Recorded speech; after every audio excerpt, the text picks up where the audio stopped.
avec la Chine. Je crois que dans la relation avec la Chine, la Russie a un complexe, a le sentiment qu'elle pèse peu, qu'elle apporte peu dans la corbeille de mariée, dans cette alliance qui se profile, et qu'il lui appartenait de montrer que la Russie était capable d'un leadership mondial, d'un leadership en matière de sécurité dans cette bataille contre l'Occident. Et le pari, il faut le suivre de près parce qu'il marche pour le moment et nous le négligeons. La Russie a bien avec elle une grande partie des peuples du monde.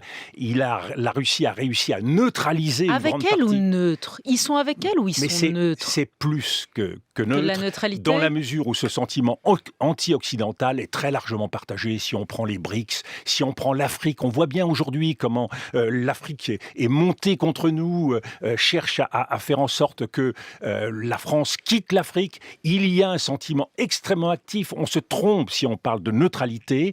Et cette capacité à jouer sur ce levier du monde est un élément qui aujourd'hui joue en faveur de la Russie. C'est pour ça que la situation est inégale. Ne l'oublions pas, la Russie n'a pas besoin aujourd'hui de marquer des points sur le théâtre ukrainien. Elle a besoin de geler la situation, car le temps joue contre nous, joue contre l'Ukraine, contre l'Europe, voire contre les États-Unis qui sont détournés de leur objectif majeur, qu'est la Chine. Question de Rufus sur l'application de France Inter. Les mots sont importants. Ça fait 15 ans que Poutine a déclaré la guerre à l'Occident. 15 ans que la guerre de déstabilisation a commencé. Comment recevez-vous les mots guerre à l'Occident, Dominique de Villepin? C'est le risque qui est derrière cette agression contre l'Ukraine. Je crois qu'il ne faut y céder en aucune façon. Parce que c'est le piège idéologique qui nous est tendu et qui pourrait rallier de très nombreux pays de ce qu'on appelle le Sud global.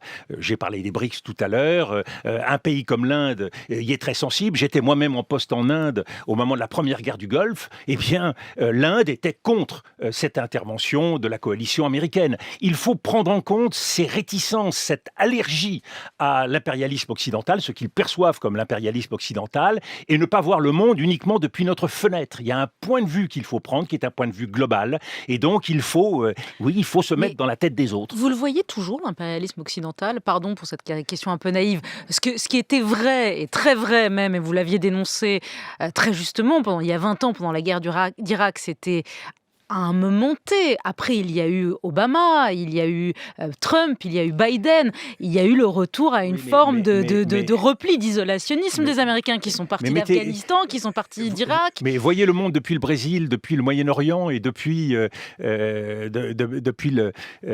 l'Afrique. Il voit la séquence américaine en Irak, l'Afghanistan bien sûr, avec un Roland récent, il voit la Libye, c'était impérialiste sans doute, il voit le Sahel, il voit l'Amérique en donneur de leçons.